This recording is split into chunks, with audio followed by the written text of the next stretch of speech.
مرحبا أهلا النوادي. Nama Nabi Muhammad dawa wasyifa min kulli da'. Nama Nabi Muhammad obat, penyembuh dari segala penyakit, dari segala bala, dari segala musibah. Jika kita banyak menyebut nama Nabi Muhammad sallallahu alaihi wasallam. Ada salawat tip, salawat obat. Syekh Yusuf An-Nabhani mengarang kitab Afdalus Salawat ala Sayyidi Sadat.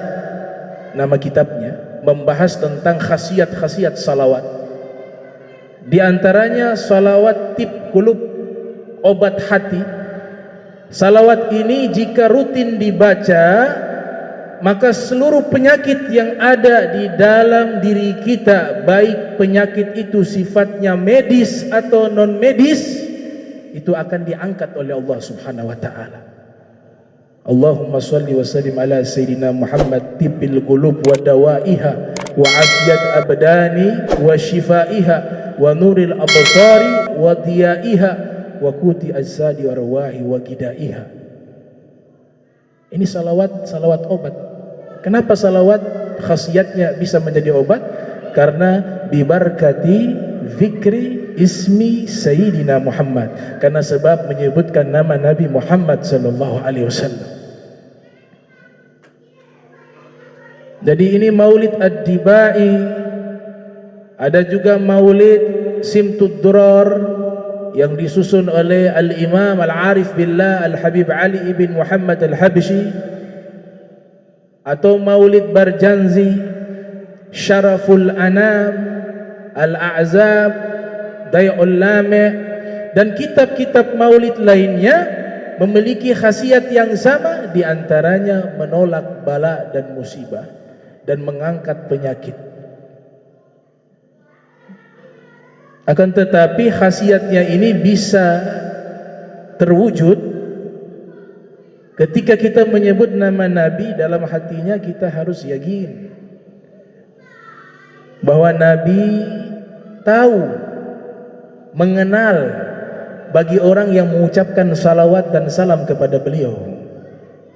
Nabi katakan, inna a'malakum tu'radu alayya fa in wajadtu khairan hamidullah wa in wajadtu ghaira dzalik istaghfartullah lakum. Amalan perbuatan kalian ditunjukkan di hadapanku. Jika aku dapati amalan kalian baik, aku bersyukur kepada Allah. Jika aku dapati amalan kalian buruk, aku beristighfar kepada Allah. Padahal ini Nabi katakan, hayati khairul lakum wa mamati khairul lakum. Hidupku baik untuk kalian dan wafatku juga baik untuk kalian.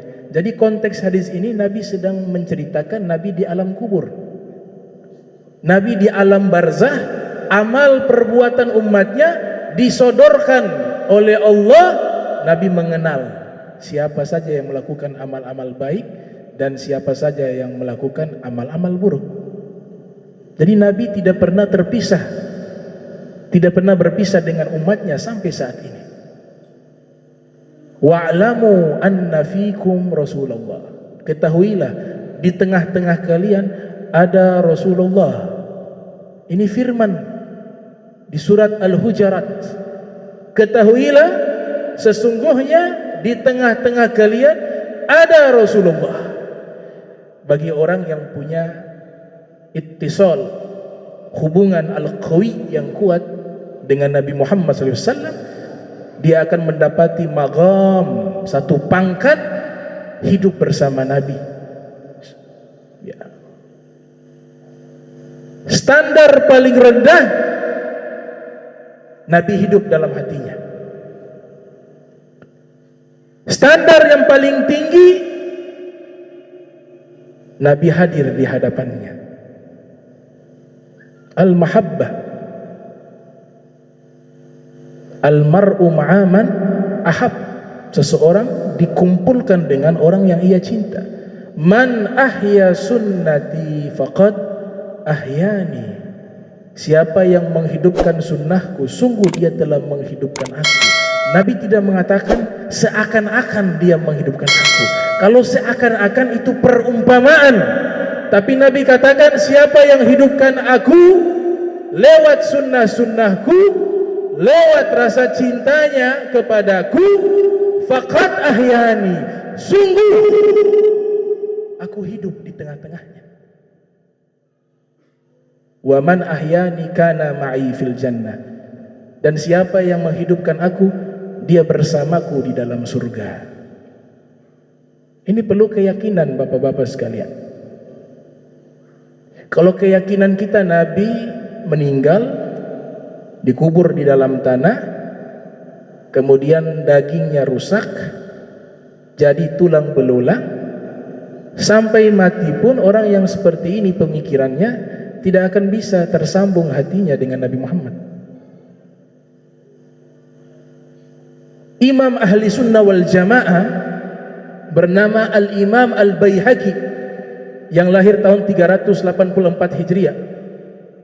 Beliau mengarang satu kitab berjudul Hayatul Anbiya'i Ba'da Wafatihim, hidupnya para nabi setelah wafatnya mereka. Dalam kitab tersebut beliau menyatakan para anbiya diberikan alam khusus di kuburan mereka, alam khusus. Oleh sebab itu para sahabat tatkala Nabi telah meninggal dunia, ada di antara mereka bertemu dengan Nabi Muhammad. Di antaranya Ibnu Abbas, Abdullah ibn Abbas. Ini riwayat dinukilkan oleh Al-Hafiz Ibnu Hajar Al-Asqalani yang lahir tahun 773 Hijriah dan beliau wafat pada tahun 852 Hijriah. Memiliki satu kitab berjudul Fathul Bari, syarah daripada Sahih Al-Bukhari. Di dalam kitab tersebut Ibnu Abbas tatkala rindu kepada Nabi, beliau teringat salah seorang istrinya Nabi bernama Sayyidah Maimunah memiliki jubah yang sering digunakan oleh Nabi Muhammad.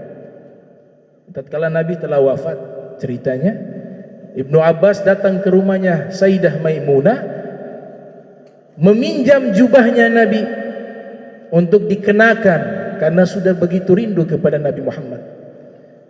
Maka diizinkan itu jubah dikenakan oleh Ibnu Abbas. Ibnu Abbas menggunakan jubah tersebut, kemudian menghadap cermin. Tatkala ia menghadap cermin, yang dia lihat di cermin tersebut bukan wajahnya, tapi wajahnya Nabi Muhammad.